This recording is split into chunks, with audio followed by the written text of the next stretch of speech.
Well, hey, Math 170, Why Math Matters. This is Pete here, and I'm with my grandbaby Azariah. Azariah, can you say hi? Yes, you can. Are you a good boy?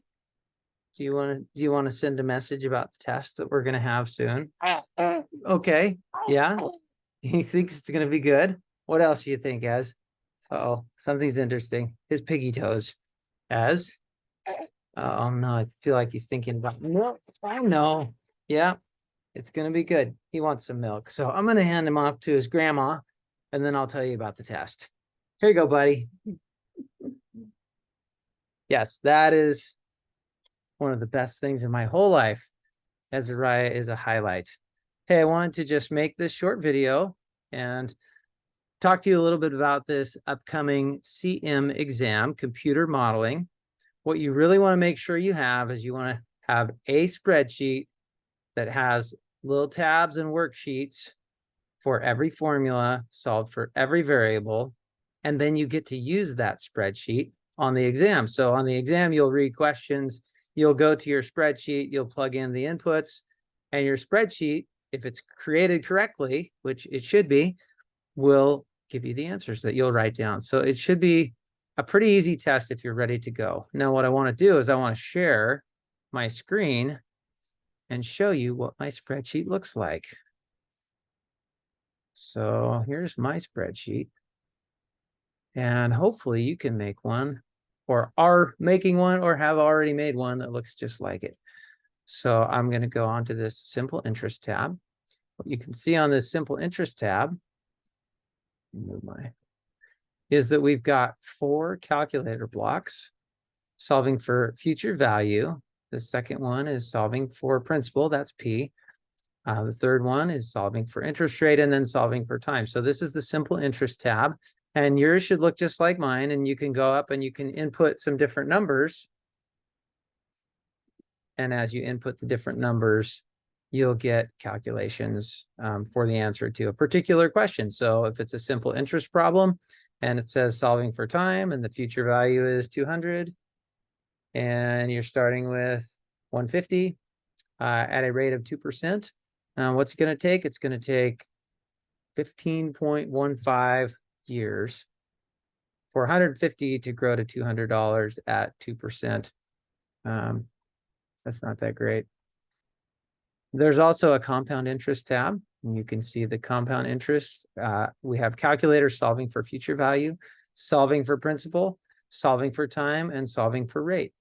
Also put some nice bar graphs in there. So you should have this. Your spreadsheet should look exactly like mine, and then you'll get to use that spreadsheet on the exam, the CM exam, which is coming up soon.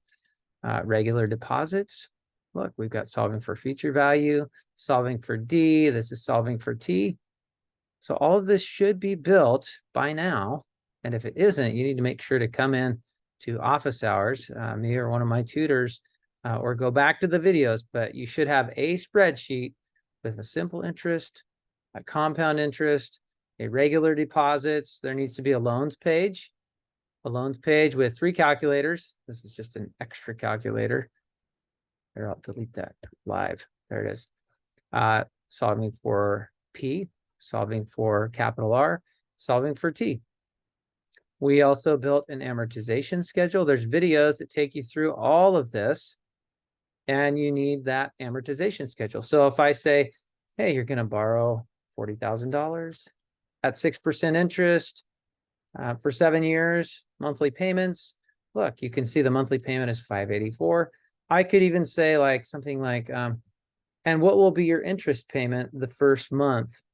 And you would go to the first month and you'd look at your interest payment and you'd say $200. Or maybe like, what's the minimum payment on a loan? Typically, a minimum payment is the interest only payment. Of course, if you only pay the interest and you don't make your full payment, you'll never reduce your balance and you'll always pay this interest payment, would stay at $200 forever, and you'd never pay it off. You could pay $200 and 1 penny and it'd take a long time to pay off. So we got this amortization schedule. And then also we want this comparing loans page where you have kind of a base loan calculator. So you can put in some terms of a loan. And then Maybe you just copy that off again and put that over here so you can put some inputs in that are almost the same, but maybe you get like a little bit better interest rate or something like that. And you want to say, well, monthly payment is here, $2,200 a month. Monthly payment is here, just over $2,000 a month, but I saved a little bit on my interest rate. And then I just built this little calculator for the savings, looking at, well, I would have to pay back almost 400,000 there, 371,000 there. You subtract the two and you get your savings. So that's a nice page to have. The bottom line is you want to make sure that you have this spreadsheet with simple interest, compound interest, regular deposits, a loans page, an amortization schedule page, and a loan comparison page. And you want it all to work perfectly. And you bring your computer and this document to the exam. I give you the exam, you open your computer, you look at the questions, you type in the inputs wherever they go, and then you get the answers. So this should be a pretty straightforward, easy exam if you have this spreadsheet made. If you don't have this spreadsheet made, we're almost in emergency mode because the exam is coming up soon. And emergency mode means get some help or put some hours into this. Once you start figuring out spreadsheets and they're working, it's pretty easy to finish up. But if you haven't gotten started or you're a little bit behind, contact me, contact one of the tutors, and let's get this document perfect. And you know that it works because you're going back to the old FM assignments and you're plugging in problem numbers and inputs, and the answers are there. So if your spreadsheet gives you those answers, then you know it's working. If it doesn't, it's not working. So I just wanted to give you this short little video so that you are prepared for the exam because you've made this beautiful spreadsheet that's going to do most of the work for you. Take care, and I'll see you soon.